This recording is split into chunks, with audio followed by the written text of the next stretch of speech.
Hello, this is my favorite video. I haven't done one of these in a while. And this is going to be entitled My Favorite Books. And I have just a little list here. This is my little notepad. My note cards are gone. This is just like a notebook, which I should be studying from because it's finals week, but if my parents are watching this, I am studying. Like, seriously, don't think I'm not studying. Okay, anyway. Favorite books. My #1 favorite book of all time so far. Flowers for Algernon. Author escapes me. Flowers for Algernon is a book about a mentally handicapped guy. It's like in the 60s. This is the kind of sci-fi I like. It's grounded in such reality, and basically they come up with a way to increase his IQ, and it shows his journey. And the way it's written is he starts off writing very remedial, and later on it gets even more eloquent, and by the middle of the book you're like, oh gosh, what does this word mean? Like, it shows how smart he's becoming. It doesn't just become average person smart, he becomes genius smart, and he helps solve his own kind of study on how this affects the brain. And I don't want to spoil it, but I mean, it's an old book, and I think if I spoil it, it won't mess it up. But basically there's a mouse. The mouse's name is Algernon, and he shares the journey with him. And something happens to the mouse that helps him realize what's going to happen to him. And it's just a very deep, meaningful book. I love this book so much. I watched pretty much every movie version. The one I think I like most is kind of a 60s, 70s trippy, dippy kind of scenes in it, but overall it's good. I think it's called Charlie. Spelled L-Y because he misspells his name at first. Or maybe his name actually spelled that. I don't know, but Flowers for Algernon, great. One of my favorites. Second favorite book, Ordinary People by Judith Priest. Very sad, very depressing.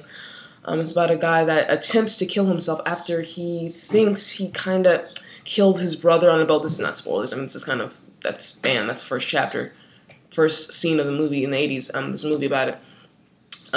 Yeah, there's a lot of books like this I like. Well, there's a Damaged. This is a very teeny bopper kind of. I read tons of teen books in high school. One of them was Damaged about like a suicidal football player. Very sad. It's kind of a funny story. That was also into a movie that I quite enjoyed. Lots of sad, depressed teenager books, but Ordinary People trumps them all. It's just a classic, good story.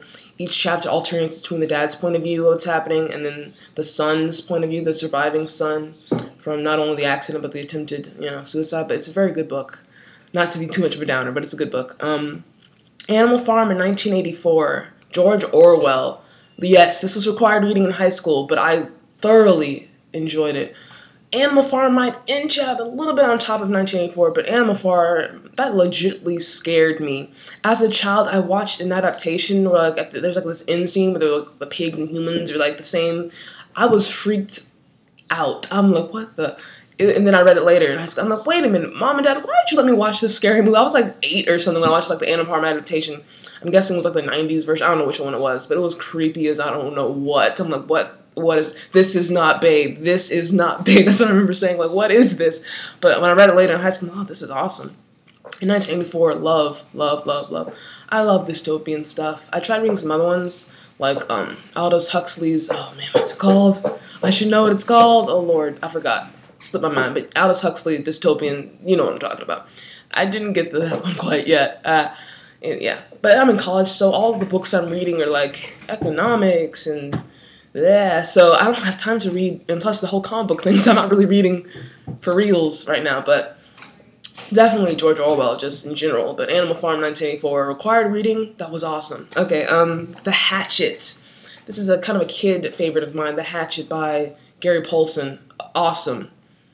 They make it seem like it's a guy book because it's in the woods, but anyone could read this book. It's about survival and human spirit, and it's just the way he describes the feelings of what's happening to him. And one of my favorite parts in the book is when he comes out of this wilderness, and it's called the Hatchet because all he has is a hatchet basically, and he survives in the wilderness. And one of my favorite scenes was him describing almost disgusted with the supermarket about all the food that was available there, and how a lot of people, especially people in first world countries and whatnot, like I do, will never know true hunger. You'll never know what it's like. And just to see that, the way that whole, was it prose section of the book, I was just like, wow, he was just describing how almost just, it was just weirded out by the fact that you can just go in a supermarket and then there's 80 different types of peanut butter, or there's just all this food, and it was just a great book.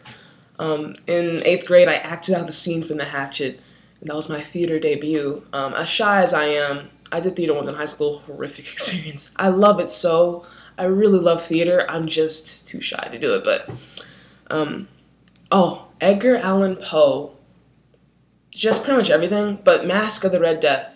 It's funny because in Free Comic Book Day, I said I don't like dark stuff. And here I'm talking about, yeah, suicidal teenagers and Edgar Allan Poe and the survival of human spirit. But I love the Masque of the Red Death. The way he describes the different colors of the rooms. I want them to make this a movie. When I saw the Raven, I'm like, yeah, Raven, whatever. Masque of the Red Death, please make this a movie. The costumes will be so elegant. And you can make like a thriller. And Masque of the Red Death, read that. It's a very short story, I think. Maybe I read the abridged version, but there's a full version, I'll find it. But Masque of the Red Death, amazing. One of my favorites from Edgar Allan Poe.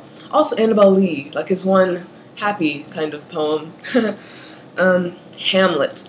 I just stuck this in. I was going to do a separate My Favorite Plays, but I realized, wow, only like 5. But Hamlet, favorite Shakespeare ever.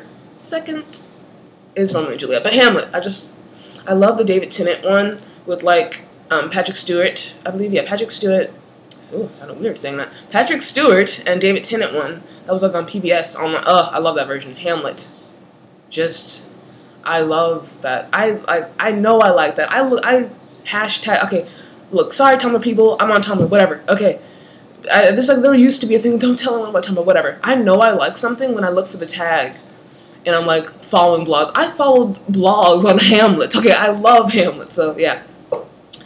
Haha, I mentioned before, I don't know, comic people, whoever is watching this, I don't know if you guys know this, but I have a huge crush on the comedian John Richardson. He's a British comedian. Oh gosh. So his book, It's Not Me, It's You. I only have the audiobook because I want to hear his beautiful voice.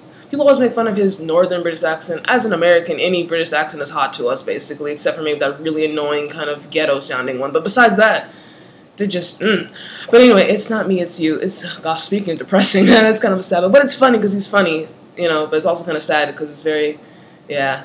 But it's cool. It's a good book. Yeah. And I like John Richardson, so. Now I'm getting into childhood stuff right here. The Missing Piece by Shel Silverstein. A lot of people love The Giving Tree. I love The Missing Piece. It was just a beautiful story about like a little pie-shaped thing looking for his missing piece. And he finds it, but is it all that he thought it would be? It's very deep, okay? Oh, this was the one that got read to me pretty much almost every night. Love You Forever. I don't know the author. It's a kiddie book. And in it, I had to read this, it goes, I'll love you forever, I'll like you for always, as long as I'm living, my baby, you'll be. And my mom would sing that to me and my sister, and throughout the book is a baby to like basically a grown man, and she sings the song as he goes through his teenage years, you know, blah, blah. And she just sings the song to him every time he has like a bad day or something. It's just, oh, my baby, you'll be. And basically just saying a mother's love, a parent's love, you know, if you have good parents.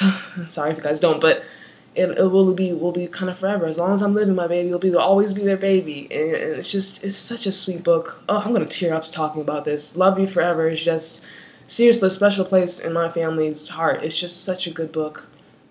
And my favorite children's book though is Horton Hears a Who. I love the movie that they made. Horton Hears a Who, my favorite Dr. Seuss book. Ugh, I just love the. I don't know, I just like when people care about the small guy. I don't know, I just, you know, it was just so great. I love how he stood his ground and he saved them, and my favorite part in the book and the movie, oh, not the movie. The movie they did kind of weird, but the book, when that little person says, yop, I'm like, oh my gosh, oh Lord, almost cried, okay? But I love Horton Hears a Who, so those are my favorite books.